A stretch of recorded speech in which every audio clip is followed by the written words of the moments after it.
Hi friends, இந்த வீடியோவில் சாஃப்டான பன் ரெசிபி வீட் ஃப்ளோர் வச்சு ஓடிஜியில் எப்படி செய்கிறதுன்னு பார்க்கலாம். வார்ம் மில்க் 150 ml எடுத்துக்கிட்டேன். இந்த பாலில் பொடி பண்ண நாட்டு சக்கரை 20 கிராம் ஆட் பண்ணணும். நல்லா பாலில் மிக்ஸ் பண்ணிக்கணும். நம்ம எடுத்திருக்க பால் எப்படி இருக்கணும்னா சுட வச்சு ஆற வச்ச பாலாக இருக்கணும். ரொம்பவும் ஆறிடக்கூடாது. கொஞ்சம் வெது வெதுப்பாக கை பொறுக்கிற அளவு சூட்டில் இருக்கணும். பாலில் இந்த சர்க்கரையை நல்லா ஒரு ஸ்பூன் வச்சு மிக்ஸ் பண்ணிடணும் கரையிற அளவுக்கு. நான் நாட்டு மாட்டு பால் தான் எடுத்திருக்கேன். நல்லா சர்க்கரை கரைஞ்சதுக்கப்புறமா instant dry yeast 5 gram add பண்ணியிருக்கேன். சர்க்கரை நல்லா கரைஞ்சதுக்கப்புறம் தான் நம்ம ஈஸ்ட் ஆட் பண்ணணும். ஈஸ்ட்டை நல்லா ஒரு மிக்ஸ் கொடுத்துட்டு ஒரு 5 மினிட்ஸ் நம்ம மூடி போட்டு மூடி வச்சிட்டோம்னா அது ஆக்டிவேட் ஆயிரும். நம்ம கோதுமை மாவில் செய்கிற பன் மைதா மாவில் செய்கிற பன் மாதிரி ரொம்ப சூப்பர் சாஃப்டாக இருக்காது கடையில். பட் ஆனால் சாப்பிட்ற மாதிரி இருக்கும், ஹெல்த்தியாக இருக்கும். ஈஸ்ட் ஆக்டிவேட் ஆகிற டைமில் வீட் ஃப்ளோர் மெஷர் பண்ணி எடுத்துக்கலாம். ஒரு பவுலில் 25 கிராம் அன்சால்டட் பட்டர் ரூம் டெம்பரேச்சரில் இருக்கிறத எடுத்துக்கணும். இது கூட 250 கிராம் கோதுமை மாவு நான் ஆட் பண்ண போகிறேன். இது வீட்டில் அரைச்ச மாவு தான். நீங்கள் வேறு கடையில் வாங்கின மாவு கூட யூஸ் பண்ணிக்கலாம். பட் கோதுமை மாவு மட்டும்தான் யூஸ் பண்ணணும்.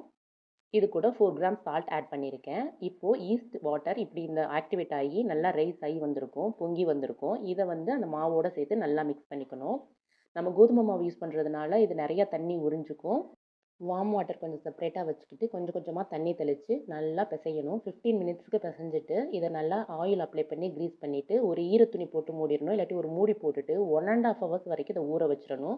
ஊற வச்சதுக்கப்புறமா பார்த்தீங்கன்னா இந்த மாதிரி டபுள் சைஸ் ஆகி வந்திருக்கும். அதை நல்லா பஞ்ச் பண்ணி ஏர் ரிலீஸ் பண்ணிவிட்டு அதுக்கப்புறமும் கொஞ்சம் நேரம் நல்லா பிசையணும். ஒரு 10 மினிட்ஸுக்கு கொஞ்சம் ஸ்டிக்கியாக தான் இருக்கும், ஒட்டுற மாதிரி இருந்தாலும் கொஞ்சோண்டு ஆயில் இல்லாட்டி பட்டர் ஆட் பண்ணி இந்த மாதிரி ரவுண்டாக 8 ஈக்குவல் பார்ட்ஸாக பிரிச்சுட்டு டோவை ரவுண்ட் பண்ணி வச்சுக்கணும். இதை ரவுண்ட் பண்ண உடனே கொஞ்சம் அமுத்தி விட்டுறணும். அப்போ தான் அது இன்னும் மறுபடியும் உப்பி வரும். இதை ஒரு 40 மினிட்ஸ் அப்படியே ரெஸ்ட்டில் விட்டுறணும். ஈரத்துணி போட்டு மூடி வச்சிடணும். இல்லாட்டி ஏதாவது க்ளோஸ் பண்ணி வச்சிடணும். இந்த மாதிரி பேக்கிங் ட்ரேயில் வைக்கிறப்ப டைரெக்டாக இப்படி வைக்காதீங்க. நீங்கள் ஒரு பார்ச்மெண்ட் பேப்பர் போட்டு அதில் ஆயில் இல்லாட்டி பட்டர் அப்ளை பண்ணிவிட்டு அது மேலே வைங்க. நான் டைரெக்டாக வச்சதுனால பாட்டம் சைடு மட்டும் கொஞ்சம் ஹார்டாக இருந்துச்சு. மற்றபடி டாப்பில் உள்ளெல்லாம் நல்லா செம்ம சாஃப்டாக இருந்துச்சு. 40 மினிட்ஸ் கழிச்சு இது நல்லா சைஸ் பெருசாகி வந்துருச்சு. இதில் நம்ம ஒரு மில்க்கை ஒரு க்ரீஸ் பண்ணிடணும். மேலே டாப்பில் நல்லா கொஞ்சம் தடவி விட்டுட்டு அதுக்கப்புறமா நம்ம ஓடிஜியில் வச்சு எடுத்துக்கலாம். எல்லா பன்லேயுமே பாலை நல்லா ப்ரஷ் வச்சு அப்ளை பண்ணதுக்கப்புறமா மேலே வேணால் கொஞ்சோண்டு வெள்ளை எள் யூஸ் பண்ணிக்கலாம். ப்ரீ ஹீட்டிங் பண்ணுறதுக்கு 180 degree Celsius 10 minutes baking mode வச்சு ப்ரீ ஹீட் பண்ணியிருக்கேன். அந்த ப்ரீ ஹீட்டிங் முடிச்சதுக்கப்புறமா மிடில் ரேக்கில் வச்சு 180 டிகிரி செல்சியஸ் 20 மினிட்ஸ் செட் பண்ணியிருக்கேன்.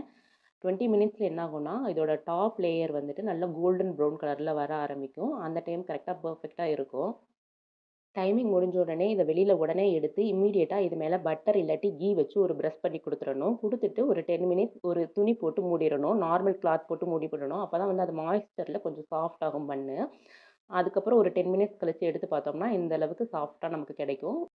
நல்லா சாஃப்டாக டேஸ்டியாக இருந்துச்சு. பார்க்குறதுக்கும் நல்லா இருந்துச்சு, சாப்பிட்றதுக்கும் நல்லா இருந்துச்சு. ஒரு ஏர்டைட் கண்டெய்னரில் போட்டு 2-3 டேஸ் கூட வச்சு சாப்பிடலாம். இன்க்ரீடியன்ட்ஸ் வித் மெஷர்மெண்ட்டோட டிஸ்கிரிப்ஷனில் கொடுக்குறேன், செக் பண்ணிக்கோங்க. நீங்களும் இதை ட்ரை பண்ணி பார்த்துட்டு எப்படி இருக்குன்னு சொல்லுங்கள். தேங்க்ஸ் ஃபார் வாட்சிங்.